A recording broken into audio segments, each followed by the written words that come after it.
Hi everyone, it's Ken.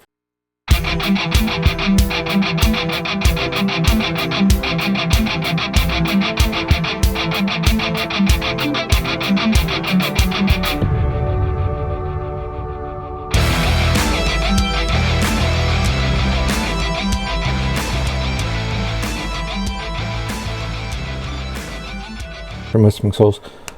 So I kind of decided to make this video because there's a few people that asked us about how past loved ones, work with kids and us and whatnot in life. So this is kind of a quick overview of what I feel and what I see, what I feel, and what I'm told by spirits. So the first thing that happens is when the child is conceived, the spirits or past loved ones obviously celebrate. But they start talking to the child right away. Simply because they're guiding the child, they're telling him what the process is going to be, what to expect and whatnot. And just working with the children to be prepared. One other thing too, obviously, is that the kids themselves talk to the parent simply because they're attached to them, they have a spiritual connection or a spiritual hook. So they're constantly talking back and forth. That's why a lot of females will have cravings that they have no idea why they're having cravings for, or things that they never liked before. Simply because the kid wants it.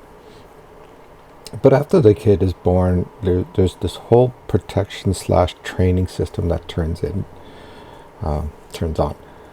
And it's simple things that we really don't pay much attention to, but it's like telling the mother when that kid is waking up. There's probably noticed most females or most mothers will wake up 5 minutes before the child wakes up. Simply because the spirits are walking up to her and saying, hey, you got 5 minutes, the kid's diaper needs to be changed, he's hungry, get up before, he starts screaming. And so this is the whole process that the spirits work with us. There's another aspect you'll see when, kids are in a room, they start screaming, they want your attention, so on and so forth, and you don't want to pay attention because you know the issues that could happen. So all of a sudden you'll notice that the child stops screaming and will start babbling away as if it's talking to somebody.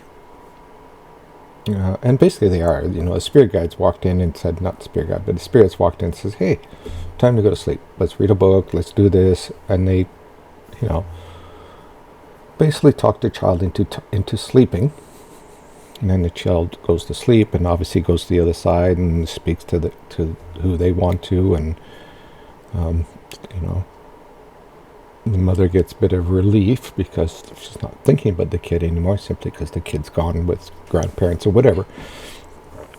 And the interesting thing is, though, what I never realized, what I guess people don't realize, is that spirits help the kids grow and acknowledge us or be able to communicate with us. An example for this is that they'll teach the kid how to walk. I don't know if you've ever had kids or not, but when kids learn to walk, all of a sudden they're doing this. Or they're, like this, which is kind of a sign that we do to hold their hands. So they'll hold our fingers, right? And this is what the spirit world is doing, or whoever's there on the other side is they're holding their arms up and teaching the kid how to walk. Same thing as to crawl. So a lot of the things that, all of a sudden we look at it and say, hey, he's doing that. I don't know how, but he started doing that. It was because the spirits have taught him that. They've taught him how to talk. They're constantly talking to the child. That's why the child's constantly babbling away.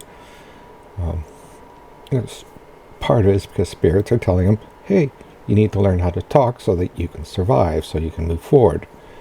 And they're very protective of the child, right? We get these weird warnings that something's wrong with the child. Some of it obviously is, we always say, hey, if the kid's quiet, then there's a problem. But no, we get these little warnings, something's not right, or, something's wrong at school, or we just get these little messages from past loved ones and from the child that there's something wrong. Let's go check it out.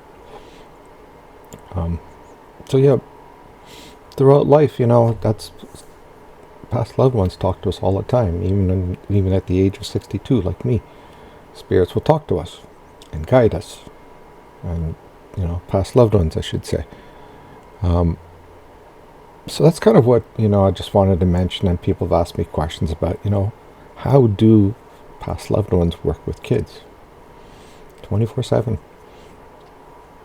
and what we teach them, the spirit guides, the past loved ones will teach them. They teach them with our rules or not, I have no idea. They might be teaching the kids something completely different than what we want or are allowed to have, or they want us to do. But anyway, I hope that clears up some questions, and helps you kind of a thought of what's happening with kids when they're below their ability to talk. Anyway, take care, everybody. Bye.